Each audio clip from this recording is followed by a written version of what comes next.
Welcome to the Abundance Hack Show, where we are inspiring you to tap into your power to manifest the happiness, success, and fulfillment that you desire. I am your host, Niajae, the Upper Limit Coach. I am here to dismantle your limiting beliefs and remove the blocks so you can confidently live your life's purpose, because life is meant to be abundant. Hey M&Ms, thank you for tuning into the Abundance Hack Show. Today I'm joined by the beautiful Danielle Laura. She is a relationship mastery coach and an intuitive healer. But before we dive into what it is she does, Danielle, what does abundance mean to you? To me, abundance is really more of an internal state. It's allowing myself to be in a state of joy or peace internally, regardless of what is going on externally. And so for me, that's the truest essence of abundance. Yes, I love it. I love it. So tell us about you. Who is Danielle Laura? Thank you. So I work with individuals, conscious individuals and power couples, and really help them activate the highest level of themselves in order to catalyze those hot, thriving relationships where they feel deeply connected, totally solid and unshakable in their purpose and mission, and prosperous in their endeavors. I love it. I love it. So how did you get started? When I first started, I left a corporate medical field where I was a nurse and a counselor, and then ran a medical center, and came into coaching. What I realized really in corporate, which is why I left corporate, was what I loved the most was really getting to know people and fostering their leadership skills, whether that was going to be for a position with me or anything in their future. And I realized if I could do this full time, right, if I could really work with people and foster their zones of genius and their gifting and put it all together to help them thrive in their lives, both professionally and personally, that would be the best thing ever, right? So that's what I did. So I started my business really working originally on leadership, purposeful development. And what I noticed is that in every single one of my clients, there were these very successful, driven, ambitious people who wanted the best out of life. And their relationships were really suffering. They either were not in a relationship and haven't been forever because they didn't have time, right? They're so driven and everything else. And maybe things from their past, maybe they were hurt in a relationship, so they've just dove headfirst into their career and so forth. Or they were in a relationship with someone they genuinely really loved, but because they were both this ambitious power couple, they felt disconnected. Right? They were not feeling connected and nourished or fulfilled in the relationship. So the relationship aspect of the coaching that I do came about kind of organically from every client that I was working with. And I saw this is a real need. So I was able to really couple my master's degree, in counseling, plus my studies with relationships, as well as my own experience, friends' experience, whatever, to work on the pillars now that I work on with my clients. Can you give us a little sneak peek of the pillars? Yeah, so my brand is called Hot Souls. So HOT stands for honest, open, transparent. I love it. Thank you. So the 3 pillars of being honest, open, and transparent really affect everything we do in our life. So being able to take off the masks to be who we really are so that we can have what we really desire. And from there, in the relationship aspect of things, well, really, to be honest, the relationship aspect is how they come in. It's kind of the point of entry because that's the most prevalent thing that they want to work on. But really, it's self-mastery. We work on everything together, not just relationships. So it all begins within, right? It's getting really crystal clear on who we are and what we want, where we're going, and bridging that gap. So 5 major aspects that I work on with my clients are attachment styles, dominant personality types, communication styles, love languages, and masculine and feminine energy dynamics. Because all of these massively affect our lives on a personal and professional level. And if we don't even understand those for ourselves, much less, how could we expect to know that of our partners, right?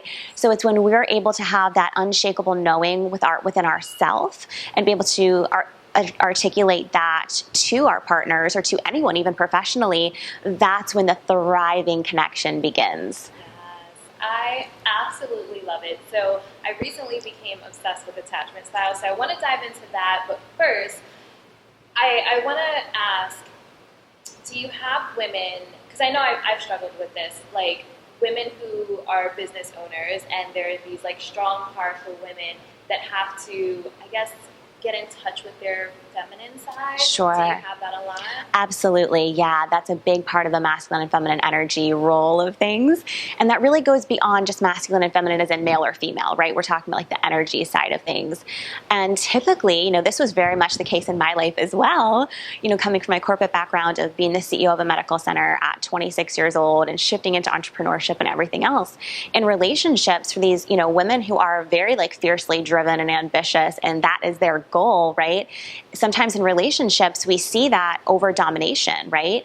And not in a harmful way, not that they're meaning to emasculate the male in any way, shape, or form, but because they are so secure within themselves and who they are and where they're going, they're not going to just like settle for things. And they're usually very direct. So sometimes communication can be off, right? That can highly affect a male, in feeling emasculated. So it's simply like we just don't know, right? You don't know what you don't know. So learning those things, and especially the energy imbalance and dynamics there between masculine and feminine energies, is really where like the magic begins to happen, because we can know all of the other things in our mind, right? We can know our attachment styles and our personality types and whatever. But if we're not aware of the energy that we're exuding and how that's affecting us and affecting the other person, then all the head knowledge isn't going to go too far, right? We're going to keep repeating the same things. Yeah. So what would you say to a woman that's struggling with that right now? Yeah. And to know if she needs your services, or just like a quick sneak peek of like what you would tell her to do. Yeah, no, that's an amazing question. So I think first of all, the other things are important to know about her, for her to know herself and really who she is and how she thrives. So if you are that woman that is that powerhouse, you are really driven, you are really ambitious, knowing that about yourself and accepting that to where you don't put yourself in situations with a potential relationship where that has to be stifled, right? And I think a lot of times these women feel like they have to stifle themselves in the beginning of a relationship, particularly to attract the man, right? Or be what the man needs. And then over months, months go by and their real personality begins to come out because it's who they really are. And then the man sometimes is like, oh my God, she turned crazy or whatever, right?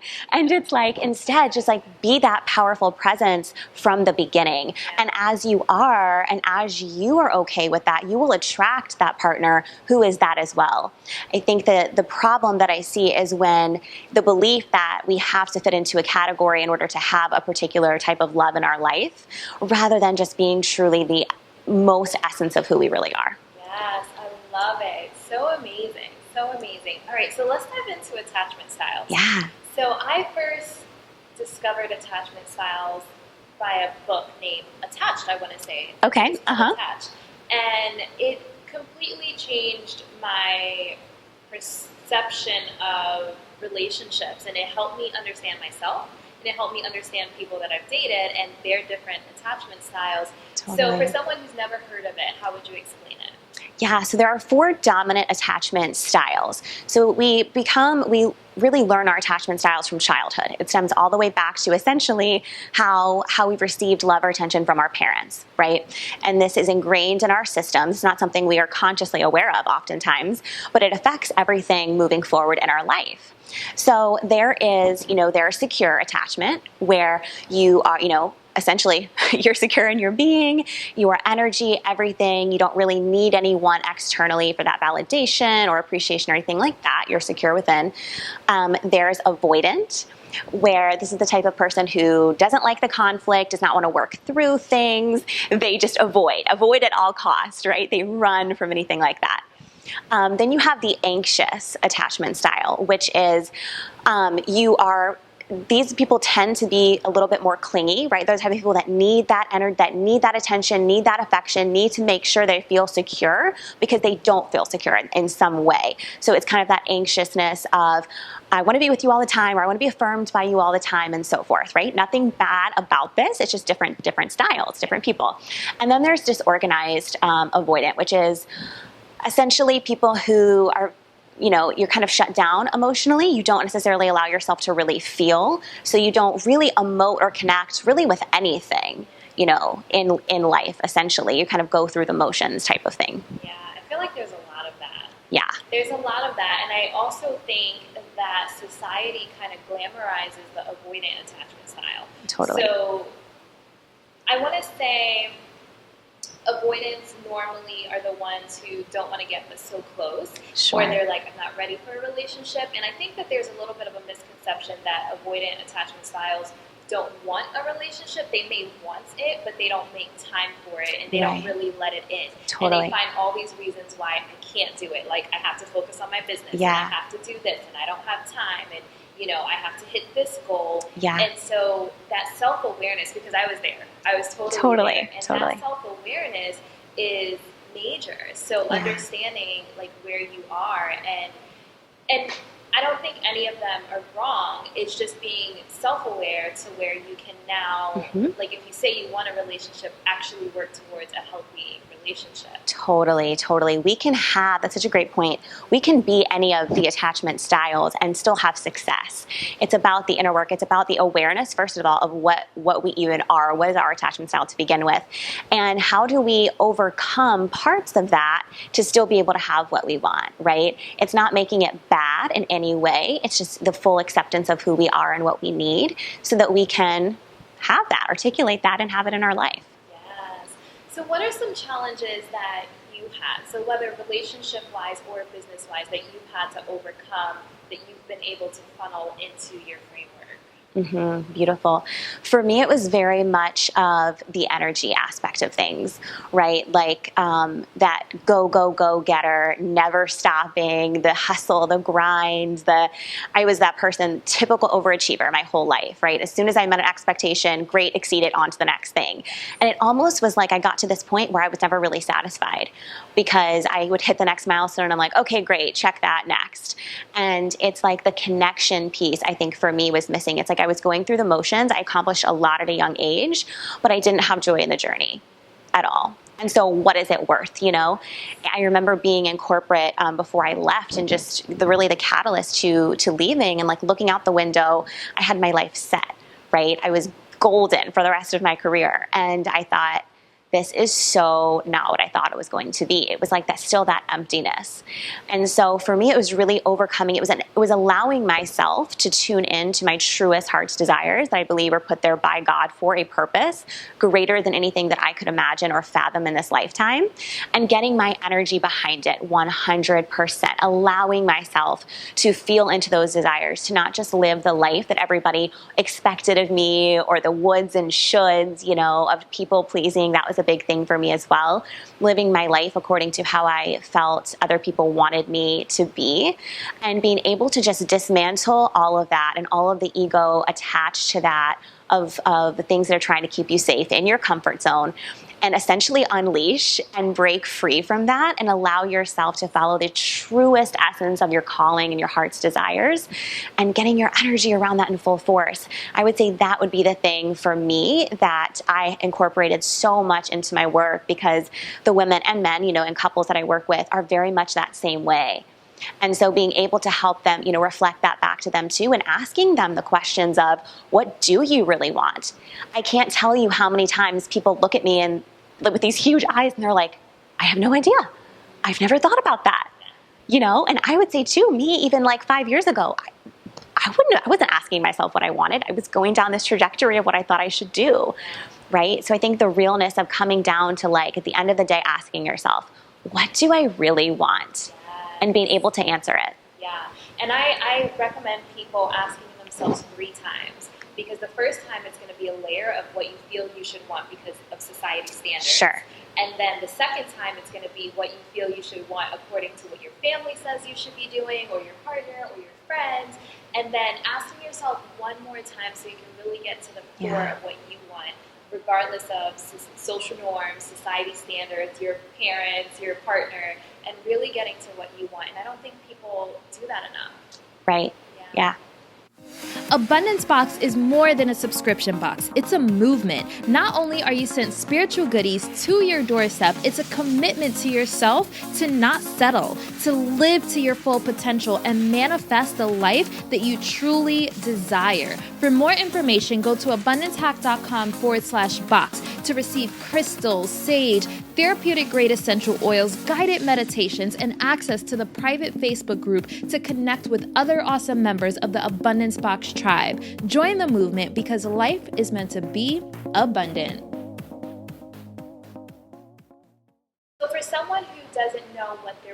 purpose or life calling is, and they're experiencing that emptiness, what are some things they can do to work towards understanding their purpose? Yeah, beautiful question. I would say the first thing is, number one, like, what are you passionate about? What are the things that you're naturally drawn to? What are the things that you do outside of work? If you do anything outside of work, right? There are periods of time where work was my life.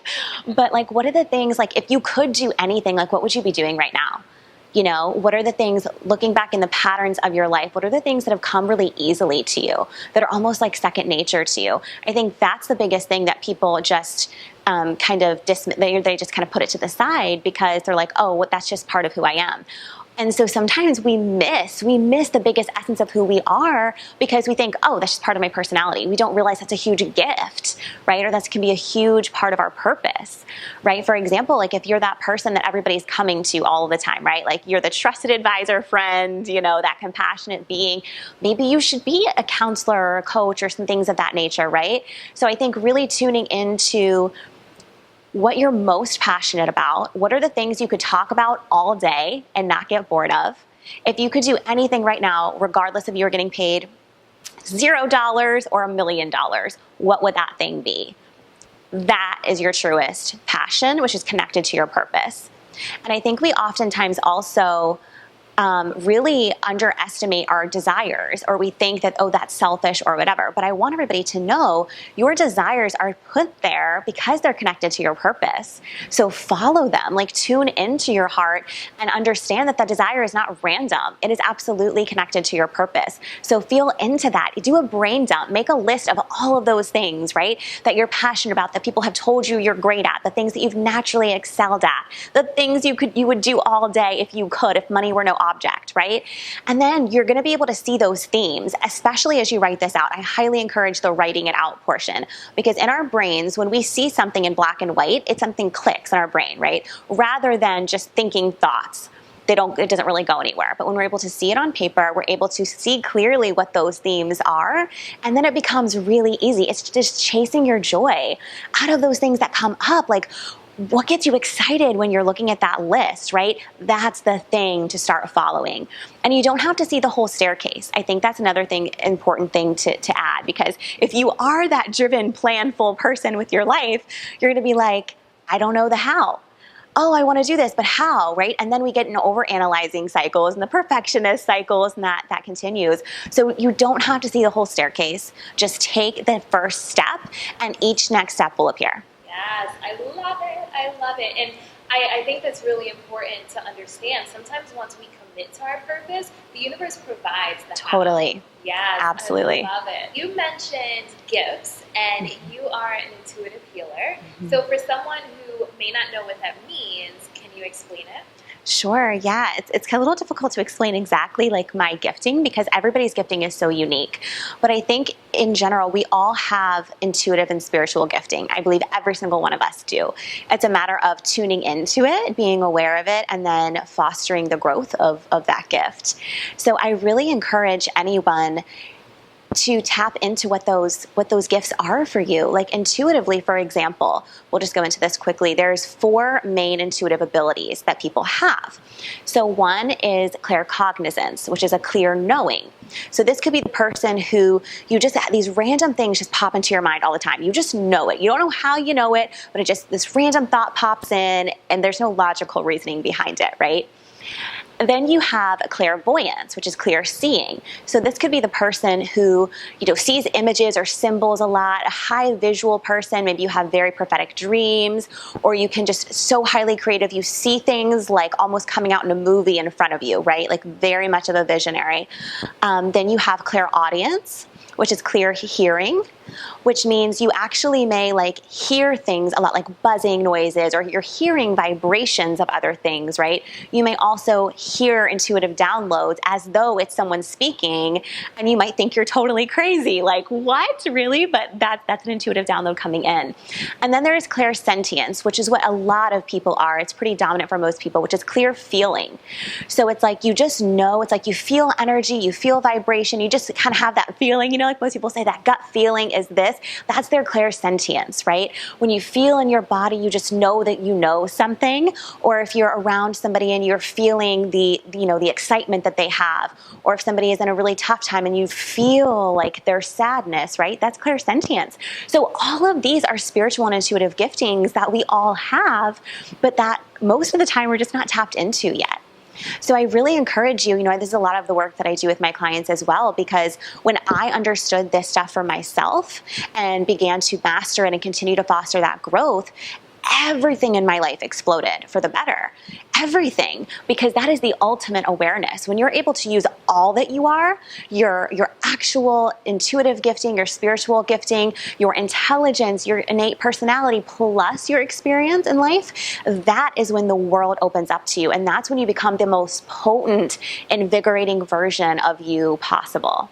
Wow, that is amazing. I've never heard it broken down like that. Yeah. But it's brilliant. Thank you. It's brilliant. So I know right now empaths is a really popular thing. Yeah. There's a lot of people that feel they're empaths, and there's all these memes about being an empath. So you mentioned one about feeling. Would you say that someone that's an empath is the clairsentient? Clairsentient.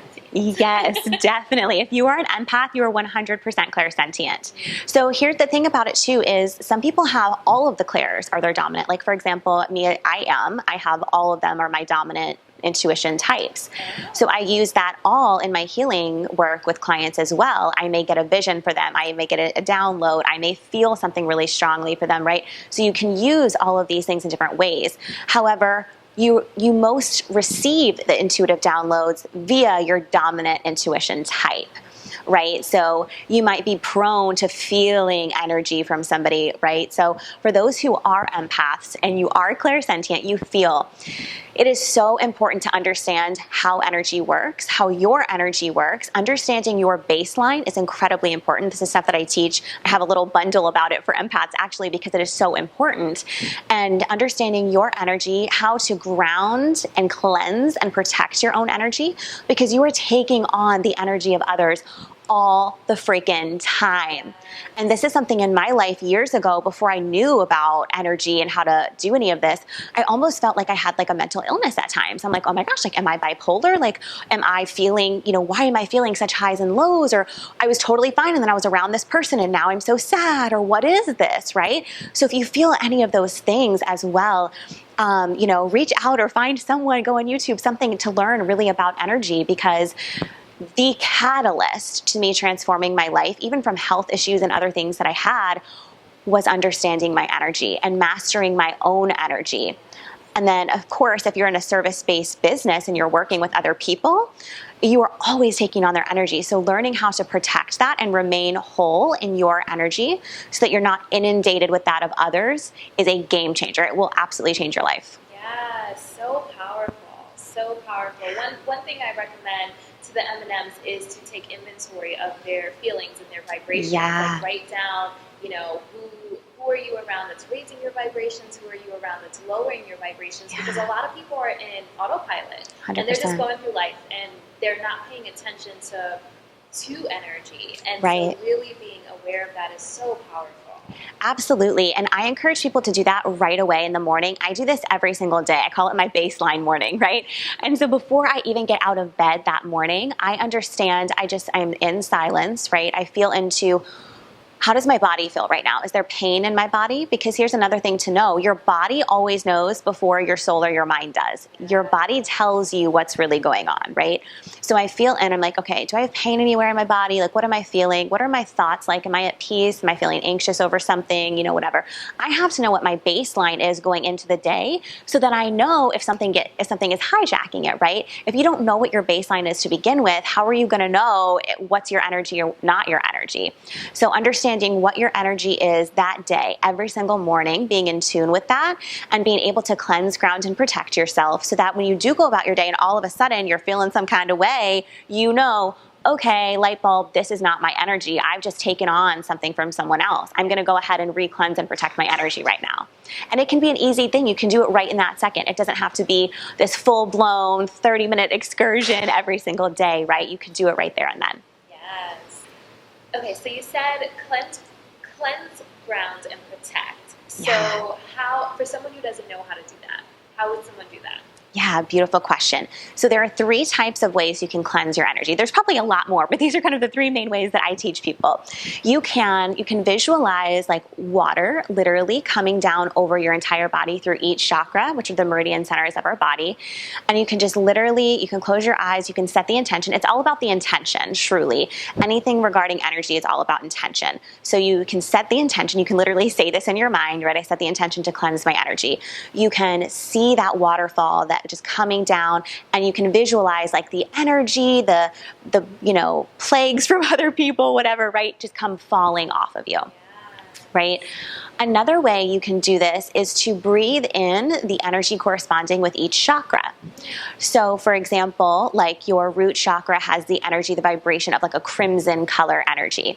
So you can breathe in that crimson energy into your root chakra, which is at the base of your spine.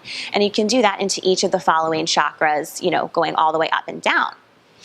Another way you can do this is you can set the intention and see that bright white, like you can divine holy light going up through the top of your crown chakra, the top of your head, kind of you can see it like opening up.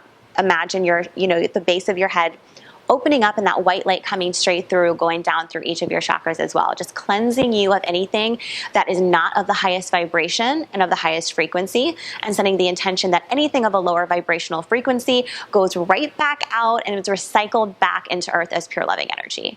Yes, I love it. I love it. Awesome. Okay. And anything else? I would say those are the 3 types for cleansing that are kind of my go-tos that I like to teach people. And then grounding?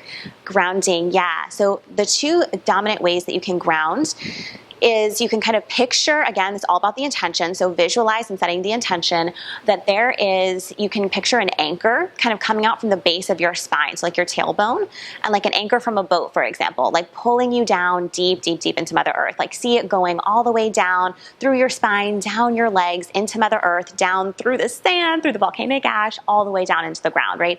Setting the intention that you are grounding your energy. You're pulling it down and grounding into Mother Earth. The other thing you can do is you can visualize and set the intention of these tree branches that are like coming out like roots from a tree coming out of the base of your spine, going all the way deep into Mother Earth, just grounding you and just really entrenching you in that vitality, Mother Earth energy. That's another great way. Yeah. And what was the third one? Is protecting your energy. Okay. Yeah, so there's 3 go-tos for this that I like to. One is like I would say like baby protection, and then like big protection, right? So the baby protection is what you can do is you can, again, the intention and visualization, set the intention that you're placing yourself in a golden bubble of protection. So it's like this golden bubble is around you, setting the intention that nothing but high vibration can pass through. Right? So that's something you can do every day, all day, wherever you are. Now, if you are an empath and you're going into like a massive crowd of people and you're going to be around a ton of energy, I say double protect or triple protect. Okay. So next level of double protection for me is you can place yourself beyond the bubble into a diamond hedge of protection, right? So if you think of a bubble, it's like it's fluid, right? You can push into it. It doesn't pop it, but you can kind of push into it. You can still kind of feel energy depending on how sensitive you are. A diamond, there is no penetrating the diamond, right? Nothing's going to get in there, right? So you can place yourself in a diamond hedge of protection, again, setting the intention that only high vibration and frequency is allowed to pass through. And then the third is double whammy protection is you can put yourself in a zipper is like what I like to call it. So again, setting the intention and visualizing that you are zipping yourself up almost like a mummy, your energy, your auric field. And you can literally go down like from your feet and you go like you're zipping yourself up all the way up the top, all the way down your back, down to your feet, setting the intention that you are absolutely protected from anything and everything. So powerful. So powerful. So, M&Ms, make sure when you wake up in the morning, you are grounding yourself, protecting yourself. And I think it's really important to have a solid morning routine where you don't pick up your phone. I feel like so many people do that. They pick up their phone, they start scrolling, and they haven't taken a moment to check in and ground themselves and protect themselves. And there are so many energies and so much information and content coming at us constantly. It's important that you take that time in the morning to ground yourself. Oh my goodness, this has been so amazing, and I can talk to you forever, but I want to wrap it up with 3 tips to living an abundant life. Ooh, I love that question. Okay. First, I would say allow yourself to be at peace within, regardless of what is going on around you. So if that means taking that time for yourself every day, even if that's just 10 minutes of you time to connect in your own self to facilitate that joy and that peace, regardless of what's going on externally, immediately will raise your frequency, 100%. The other thing I would say is allow yourself to foster your heart's desires. So those things that light your soul on fire, do them. Do at least one of those every single day. That will absolutely catapult you into this feeling of abundance no matter what. And then I would say the third thing would be allow yourself to be around people who also get you. And the people that you are around, the frequency that you're around as well is extremely important. So even if you don't have somebody in your inner circle that maybe lives where you live, for example, seek that out. The online, World Wide Web these days is incredible. Seek out groups or like-minded people who can really foster that growth in you. Because if you're not around people of the same frequency who are going where you're going, it is so easy. It's way more easy for our vibration to be pulled down than we are to pull someone up, right? So cultivate those relationships in your life with people who do get it and who do support you and who are on your team. I love it. Oh my goodness, everything you said is absolutely amazing. Thank you. So where can people find you online? They can find me at www.danielle-laura.com, on Instagram at _Danielle Laura _ or on Facebook at Danielle Laura Coaching. Awesome. So I will have those in show notes so you can follow this amazing woman, like absolutely amazing. And one last question. I know I said I was going to end with that, but what's your favorite crystal? I have to know. Ooh, I would say black kyanite. Oh. The reason being is because it is a grounding crystal, and it is the one crystal that never needs to be cleansed because the vibration of it is so high and so grounded that you don't have to cleanse. You don't even have to cleanse it, right? You can, but it doesn't even need it. So for anybody who is very empathic and is very prone to feeling the energies of others, that is one thing that you can have on you at all times that really helps your natural ability to ground. And if we're not grounded and we're all over the place, things kind of get out of whack. So for me, I would say black kyanite. Awesome. Isn't selenite one that you don't have to cleanse either? Selenite, yeah. Selenite is a great one actually to use for cleansing of other crystals and stuff as well. I love selenite also. Yes. Awesome. Yeah. Thank you so much. This has been an absolute pleasure. Thank you so much. And until next time, M&M's love and light. Thank you for tuning in to the Abundance Hack Show. I would love to hear from you. Leave your comments and questions, and don't forget to subscribe so you don't miss any of our yummy episodes. Every time you leave a 5-star rating or review, I do my happy dance.